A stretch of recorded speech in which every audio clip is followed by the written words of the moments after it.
Hey everyone, this is Siddharth and welcome to my channel Siddharth and UPSC।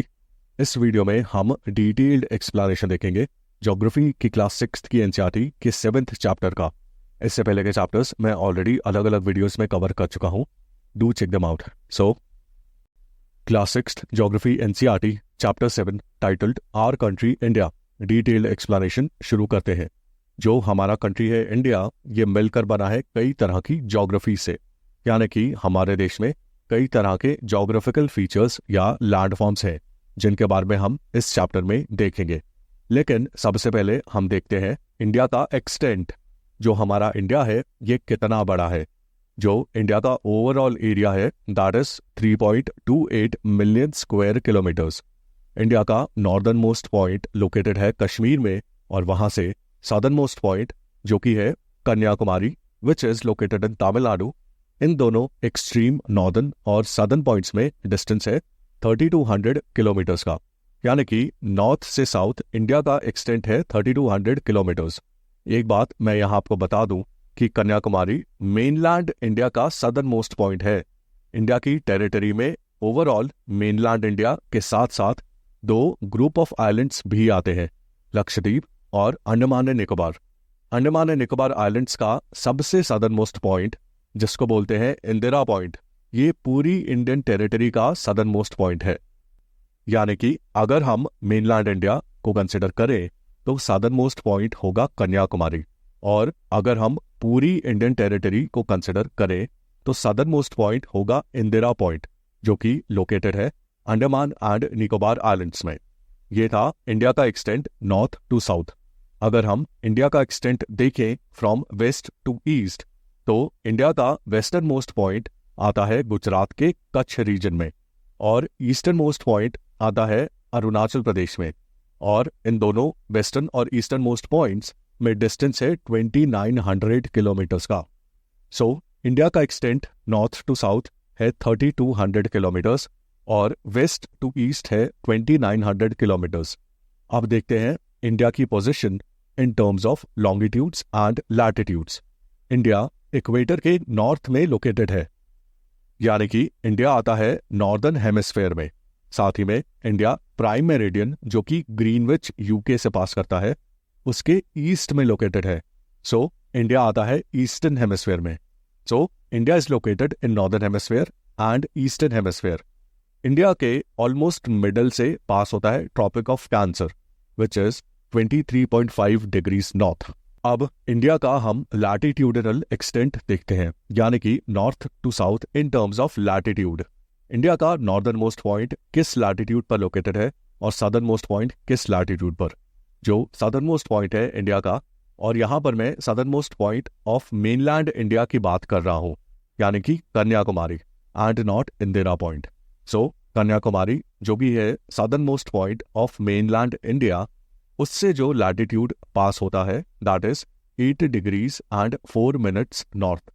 और जो India का northern most point है which is located in Kashmir region, उससे जो latitude pass होता है that is 37 degrees and 6 minutes north.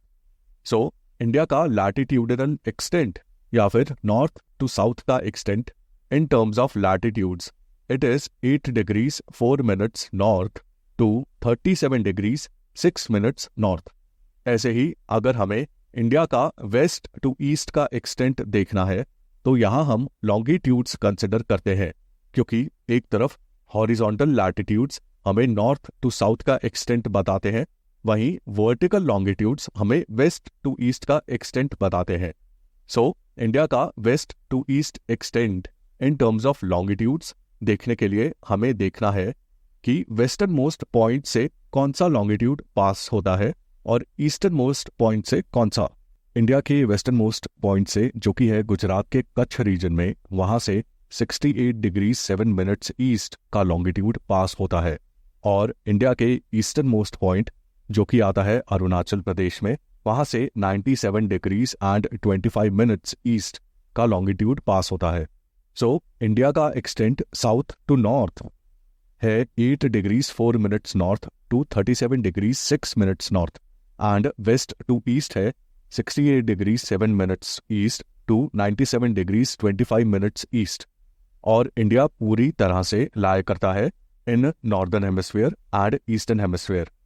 क्योंकि earth की rotation west to east direction में होती है instead of north to south या साउथ टू नॉर्थ, इसलिए जो लॉन्गिट्यूड्स होते हैं उनके बेसिस पर टाइम डिसाइड होता है। इट मीन्स एक ही लॉन्गिट्यूड पर अर्थ पर जितनी भी प्लेसेस आती हैं उनका सिमिलर टाइम होता है, और किस लॉन्गिट्यूड पर कितना टाइम होता है या फिर किन्हीं भी दो लॉन्गिट्यूड्स के बीच में कितना टाइम डिफरेंस होता है, ये कैसे डिसाइड होता है। अर्थ अपनी एक रोटेशन या फिर अपने एक्सेस पर एक पूरा चक्कर कवर करती है इन 24 आवर्स। एक पूरा चक्कर या रोटेशन करना मीन्स अर्थ 360 डिग्रीज रोटेट करती है इन 24 आवर्स। अगर 24 आवर्स में अर्थ 360 डिग्रीज ट्रैवल करती है तो फिर 1 आवर में अर्थ ट्रैवल करती है 15 degrees, as 360 divided by 24 is 15। अगर अर्थ को 15 डिग्रीज ट्रैवल करने में लगते हैं 60 मिनट्स, तो फिर 1 डिग्री ट्रैवल करने में लगेंगे 60 divided by 15 which is 4 minutes. That means her 4 minutes में अर्थ 1 डिग्री से रोटेट करती है। अब हमें किन्हीं भी दो लॉन्गिट्यूड्स के बीच अगर टाइम डिफरेंस निकालना है तो हमें बस उन दोनों लॉन्गिट्यूड्स के बीच के कोऑर्डिनेट्स पता होने चाहिए। जैसे कि एक लॉन्गिट्यूड है विच इज 80 डिग्रीज ईस्ट और दूसरा है 70 डिग्रीज ईस्ट, तो इन दोनों लॉन्गिट्यूड्स के बीच का डिफरेंस है 10 डिग्रीज का। और हमने अभी देखा कि 1 डिग्री लॉन्गिट्यूड का difference means difference of 4 minutes in time. So 10 degrees का difference means 4 into 10 that is 40 minutes. So 80 degree longitude और 70 डिग्री लॉन्गिट्यूड के बीच का टाइम डिफरेंस है 40 मिनट्स का। यानी कि अगर कोई सिटी जहां से 80 डिग्रीज ईस्ट लॉन्गिट्यूड पास कर रहा है और वहां पर दोपहर के 12 बजे हैं, तो फिर एक सिटी जो 70 डिग्री ईस्ट लॉन्गिट्यूड पर है वहां पर टाइम 40 मिनट कम होगा, यानी कि 11:20 मिनट। अब 70 डिग्री ईस्ट लॉन्गिट्यूड पर टाइम 40 मिनट कम ही क्यों होगा, 40 मिनट ज्यादा क्यों नहीं, यानी कि 12:40 मिनट क्यों नहीं है? इसका रीजन ये है कि क्योंकि अर्थ ईस्ट डायरेक्शन में रोटेट कर रही है, इसलिए जो लॉन्गिट्यूड्स ज्यादा ईस्ट में है वो पहले सनराइज देखेंगे, पहले दोपहर देखेंगे, शाम देखेंगे। यानी कि जितना एक लॉन्गिट्यूड ईस्ट में होगा उतना ही उसका टाइम जो होगा वो आगे होगा। That means 150 degree east longitude will be ahead in time than 120 degree east longitude, और 10 degree east longitude will be ahead in time than 20 degree west longitude, और 30 degree west longitude will be ahead in time than 100 degree west longitude, क्योंकि 30 degree west ज़्यादा east में है, relatively east में है when compared to 100 degree west longitude. So 80 degree east longitude will be ahead in time than 70 degree east longitude, और कितना time आगे होगा, 40 मिनट, क्योंकि इनके बीच का डिफरेंस है 10 डिग्रीज लॉन्गिट्यूड। अब हम कोई ऐसा देश लेते हैं जिसका वेस्ट टू ईस्ट डायरेक्शन में एक्सटेंट बहुत ज्यादा है, जैसे कि रशिया। रशिया का अगर आप मैप देखो तो नॉर्थ टू साउथ का डिस्टेंस काफी ज्यादा है, लेकिन वेस्टर्न मोस्ट और ईस्टर्न मोस्ट पॉइंट्स के बीच का डिफरेंस तो बहुत ही ज्यादा है। क्योंकि वेस्ट टू ईस्ट का एक्सटेंट बहुत बड़ा है रशिया का, इसलिए longitudinal distance between a point which is located in West Russia and a point which is located in East Russia वो भी बहुत ज्यादा होगा। जैसे कि मॉस्को सिटी रशिया के वेस्टर्न पार्ट में लोकेटेड है और व्लादिवोस्टॉक रशिया के ईस्टर्न पार्ट में लोकेटेड है। इन दोनों सिटीज के बीच का डिफरेंस है 9000 किलोमीटर्स। जो लॉन्गिट्यूड मॉस्को से पास होता है वो है ऑलमोस्ट 37 डिग्रीज ईस्ट, और जो लॉन्गिट्यूड व्लादिवोस्टॉक से पास होता है वो है 132 डिग्रीज ईस्ट लॉन्गिट्यूड। यानी कि इन दोनों सिटीज के बीच जो लॉन्गिट्यूड का डिफरेंस है वो होगा 95 डिग्रीज, और हमने देखा कि 1 डिग्री लॉन्गिट्यूड पर 4 मिनट का टाइम डिफरेंस होता है। दैट मीन्स मॉस्को और व्लादिवोस्टॉक के बीच का टाइम डिफरेंस होगा 4 into 95 विच इज 380 मिनट्स और 6 hours and 20 minutes। और व्लादिवोस्टॉक टाइम में मॉस्को से आगे होगा क्योंकि व्लादिवोस्टॉक ज्यादा ईस्ट में आता है when compared to Moscow, which means अगर व्लादिवोस्टॉक में शाम के 6 बजे है तो मॉस्को में टाइम होना चाहिए सुबह के 11:40। लेकिन अगर एक ही देश के दो अलग अलग कॉर्नर्स में इतना टाइम का डिफरेंस होगा तो देश कैसे चलेगा? एक ही देश की एक सिटी में सुबह हो रही है और दूसरे में शाम हो रही है। ऐसा होगा तो बहुत कंफ्यूजन हो जाएगी और चीजें कोऑर्डिनेट ही नहीं हो पाएंगी between various places in a country. इस प्रॉब्लम को सॉल्व करने के लिए ज्यादातर कंट्रीज ने इंक्लूडिंग इंडिया एक ही टाइम रखा है पूरे देश के लिए, चाहे आप देश के ईस्टर्न मोस्ट कॉर्नर में रहते हो या वेस्टर्न मोस्ट, सबके लिए एक ही टाइम होगा। लेकिन ये टाइम कैसे डिसाइड होगा? ये टाइम होगा उस लॉन्गिट्यूड का जो कि देश के बीचों बीच से गुजर रहा है। एक ऐसा लॉन्गिट्यूड जो कि एवरेज है ईस्टर्न मोस्ट और वेस्टर्न मोस्ट लॉन्गिट्यूड का। इस एवरेज लॉन्गिट्यूड पर जो टाइम होगा that will be the standard time of the country. जैसे कि इंडिया के केस में ईस्टर्न मोस्ट पॉइंट और वेस्टर्न मोस्ट पॉइंट के बीच में डिफरेंस है 29 डिग्रीज लॉन्गिट्यूड का। तो इस टाइम डिफरेंस को एड्रेस किया गया है by considering time of a longitude जो कि इंडिया के ऑलमोस्ट बीच में से गुजरता है। ये लॉन्गिट्यूड है 82 degrees and 30 minutes east, which is almost in the middle of westernmost longitude, which is at 68 degrees 7 minutes east, and easternmost longitude, which is at 97 degrees 25 minutes east. ये जो average longitude है at 82 degrees and 30 minutes, इस longitude पर जो time होगा वो होगा India का standard time, and this time applies everywhere in India. और इस longitude को बोलते हैं स्टैंडर्ड मेरिडियन और स्टैंडर्ड लॉन्गिट्यूड ऑफ इंडिया।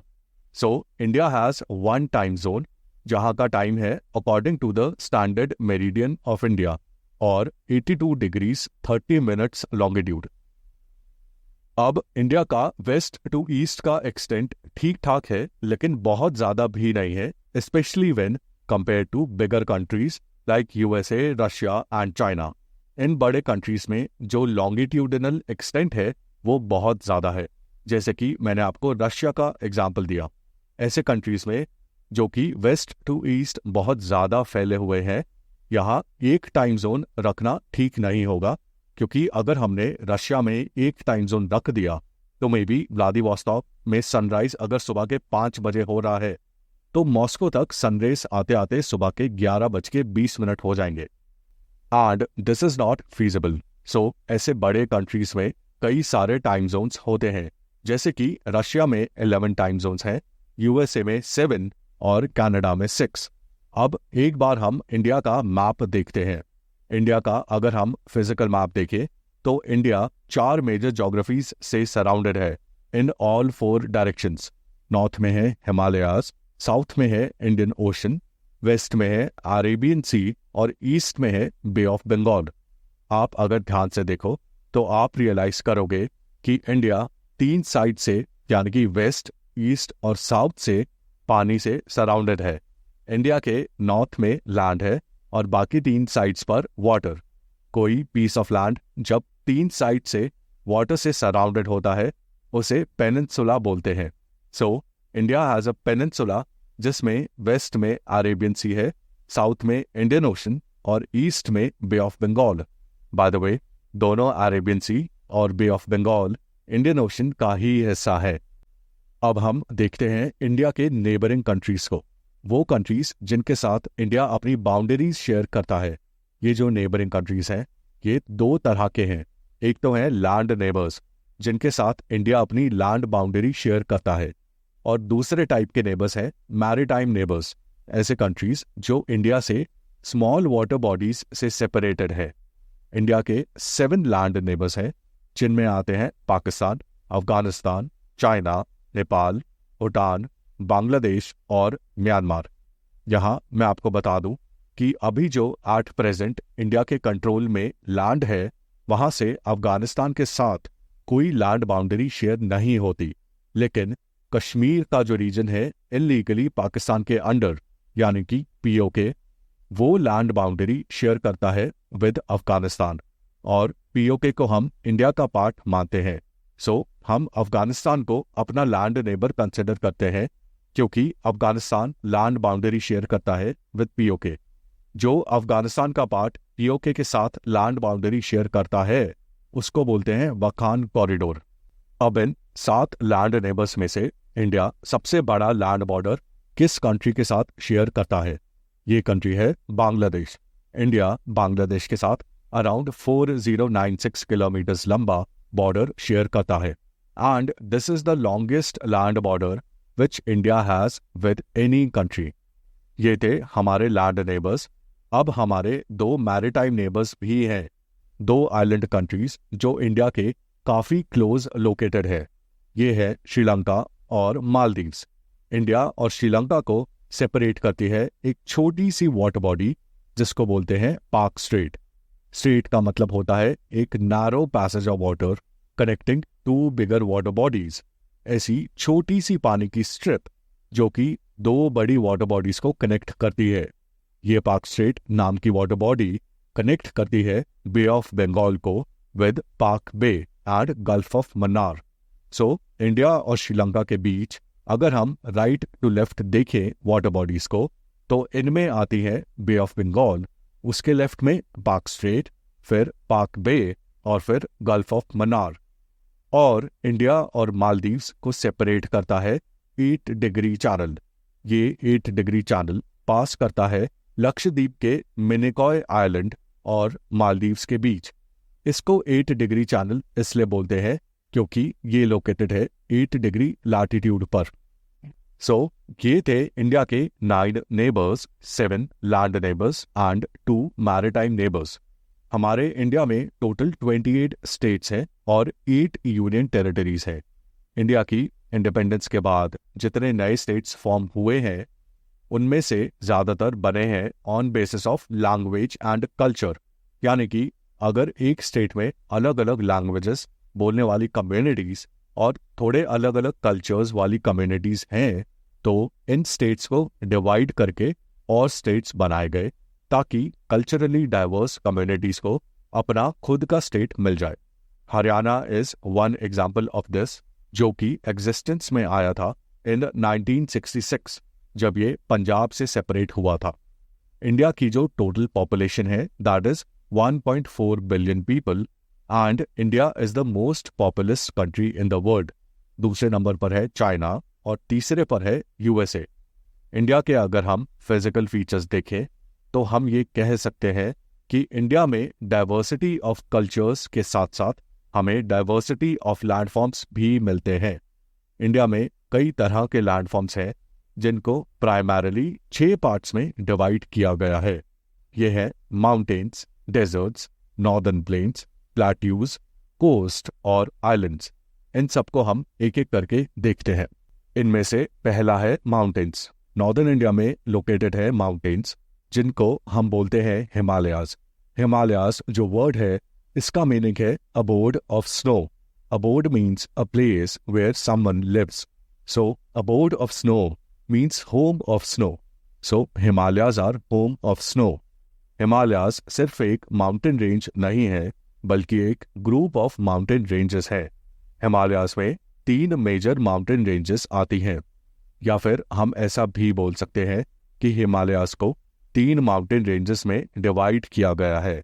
ये है ग्रेट हिमालयाज जिसको हिमाद्री भी बोला जाता है। इसके बाद है मिडल हिमालयाज जिसको हिमाचल हिमालयाज भी बोलते हैं, और तीसरी माउंटेन रेंज है शिवालिक्स।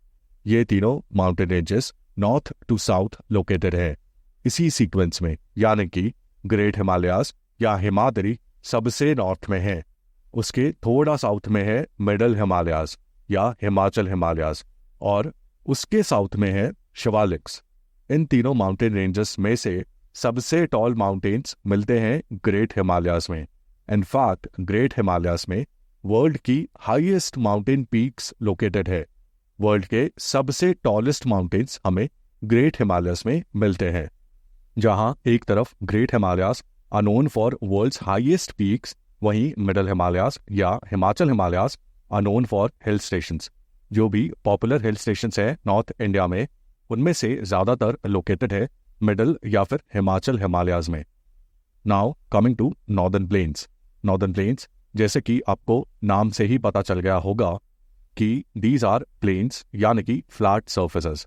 ये प्लेन्स लोकेटेड है जस्ट साउथ ऑफ हिमालयाज, जहां हिमालयाज की सदर्न मोस्ट रेंज जो कि है शिवालिक्स, इसका एक्सटेंट खत्म होता है, वहां से नॉर्दर्न प्लेन्स शुरू होते हैं। इन प्लेन्स का फॉर्मेशन हुआ है डिपोजिशन से।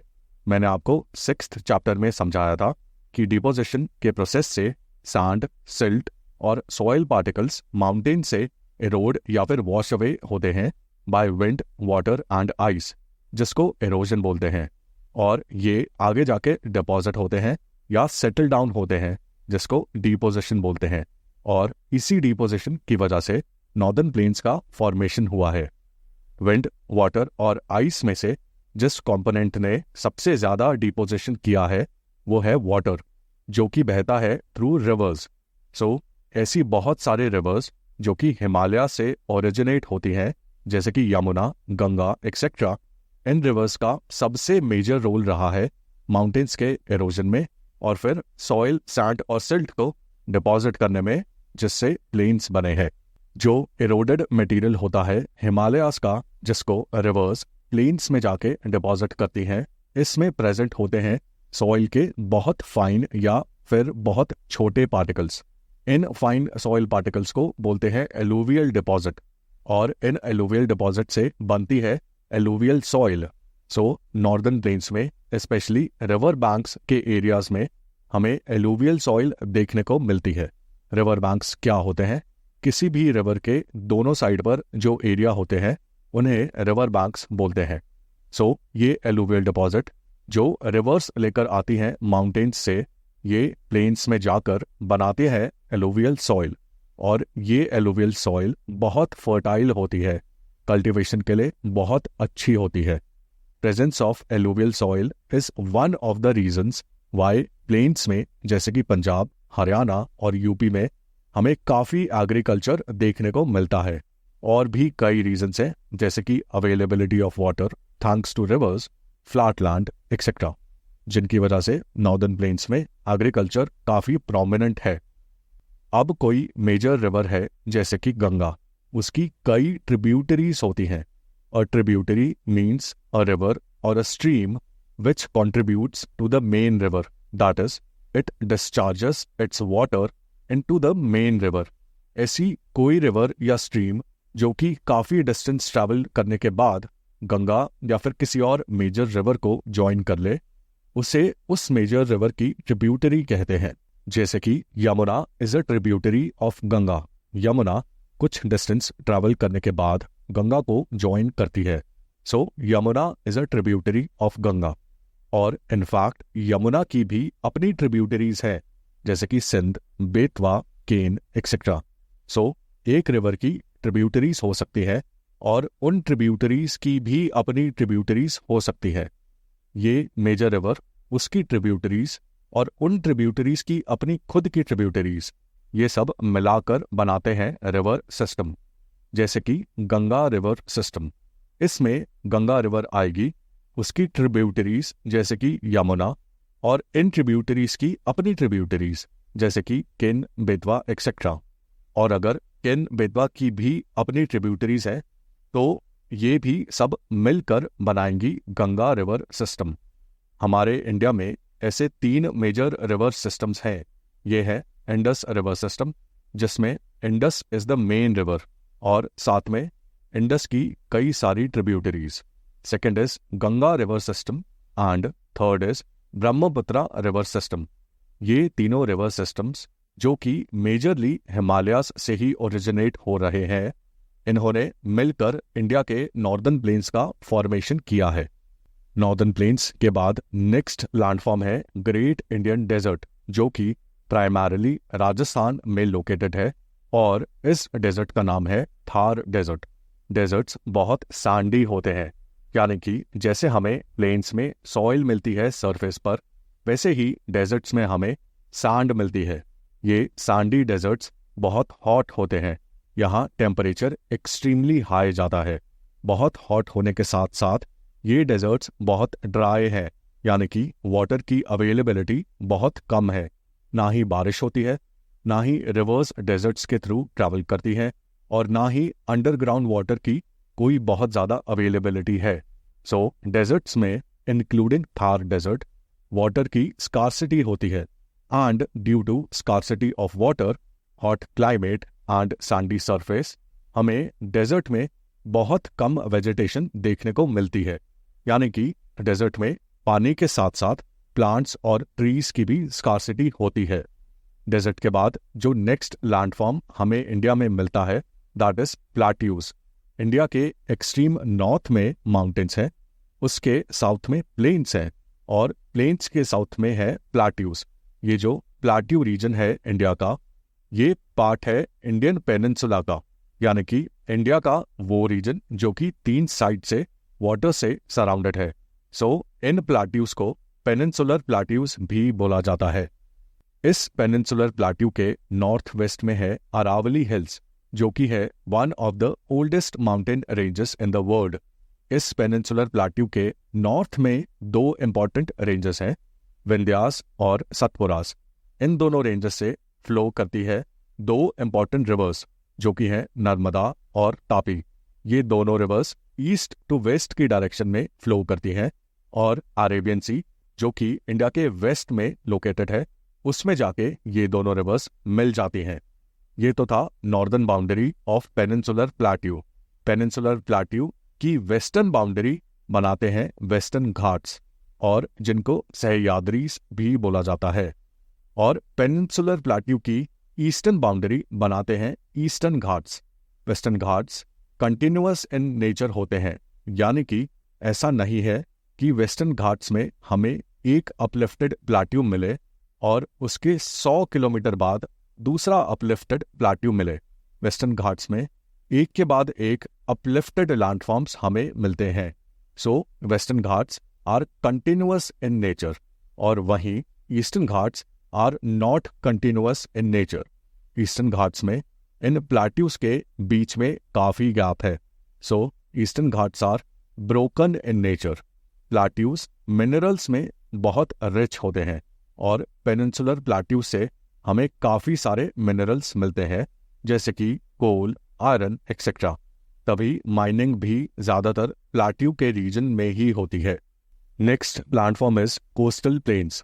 वेस्टर्न घाट्स और ईस्टर्न घाट्स तो बाउंड्री बनाते हैं पेनिनसुलर प्लाट्यूज की। अब ये दोनों घाट्स बिल्कुल कोस्ट पर लोकेटेड नहीं है। वेस्टर्न घाट्स काफ़ी डिस्टेंस पर है वेस्टर्न कोस्ट से, और ईस्टर्न घाट्स काफ़ी डिस्टेंस पर है ईस्टर्न कोस्ट से, और इन घाट्स को कोस्ट लाइन से सेपरेट करता है coastal plains. So these coastal plains are located west of western Ghats till the western coast line of India and east of eastern Ghats till the eastern coast line of India. जो western coastal plains हैं, जो कि हैं between western Ghats and western coast line, वो काफ़ी narrow है, लेकिन eastern coastal plains काफ़ी ब्रॉड है, यानी कि वेस्टर्न घाट्स और वेस्टर्न कोस्ट लाइन के बीच का डिस्टेंस बहुत ज़्यादा नहीं है, और वहीं ईस्टर्न घाट्स और ईस्टर्न कोस्ट लाइन में डिस्टेंस रिलेटिवली ज़्यादा है। अब 4 मेजर रिवर्स हैं जो कि ईस्टर्न घाट्स और ईस्टर्न कोस्टल प्लेन्स से ट्रैवल करते हुए बे ऑफ बंगाल में मिल जाती हैं। ये रिवर्स है महानदी, गोदावरी, कृष्णा और कावेरी। एक बात नोटिस करने वाली ये है कि ये चारों रिवर्स वेस्ट टू ईस्ट की डायरेक्शन में फ्लो करती हैं, अनलाइक नर्मदा एंड तापी जो कि ईस्ट टू वेस्ट की डायरेक्शन में फ्लो करती हैं। So this was coastal planes. Next landform है आइलैंड्स। इंडिया में इंडियन मेनलैंड के अलावा 2 ग्रुप ऑफ आइलैंड्स भी हैं। ये है अंडमान एंड निकोबार और Lakshadweep islands. Andaman and Nicobar bay of Bengal में आते हैं और लक्षद्वीप आइलैंड्स आते हैं अरेबियन सी में। एक बात यहाँ पर नोटिस करने वाली ये है कि लक्षद्वीप आइलैंड्स है कोरल आइलैंड्स। अब कोरल आइलैंड्स क्या होते हैं? पानी में स्पेशली ओशंस और सीज में बहुत सारे एनिमल्स होते हैं जिनको मेरीन एनिमल्स बोलते हैं। इनमें से एक एनिमल है जिसको बोलते हैं पॉलिप। ये पॉलिप्स जब मरते हैं तब जाहिर सी बात है कि ये अपने स्केलेटन्स पीछे छोड़ जाते हैं। अब ये जो डेड पॉलिप्स के स्केलेटन्स होते हैं, इन स्केलेटन्स के ऊपर और पॉलिप्स जो कि जिंदा है वो ग्रो करते हैं, थ्राइव करते हैं। फिर ये पॉलिप्स भी मर जाते हैं और इनके मरने के बाद जो ऑलरेडी प्रेजेंट स्केलेटन्स थे जिनके ऊपर ये पॉलिप्स ग्रो कर रहे थे, उन स्केलेटन्स के ऊपर इनके स्केलेटन्स भी ऐड हो जाते हैं।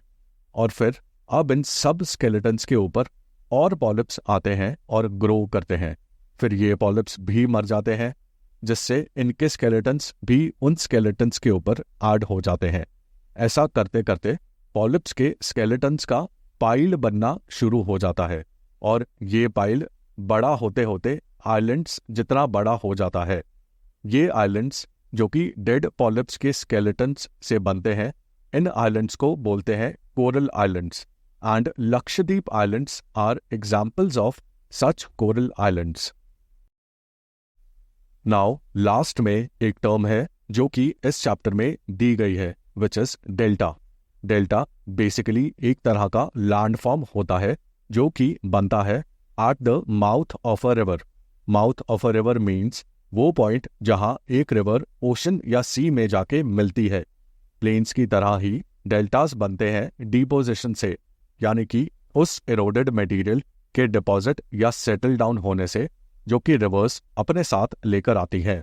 लेकिन प्लेन्स और डेल्टा में फर्क ये है कि डेल्टास बनते हैं at the mouth of a river. Plains का रिवर के माउथ पर होना जरूरी नहीं है।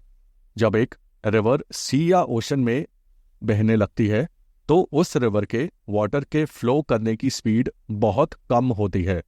जो वाटर होता है रिवर में, वो जैसे जैसे रिवर के माउथ या फिर सी के पास आता जाता है उसकी स्पीड कम होती जाती है और ये वाटर ऑलमोस्ट स्टैग्नेंट हो जाता है, क्योंकि रिवर में वाटर के फ्लो की स्पीड बहुत ही कम होती है near the mouth of the river.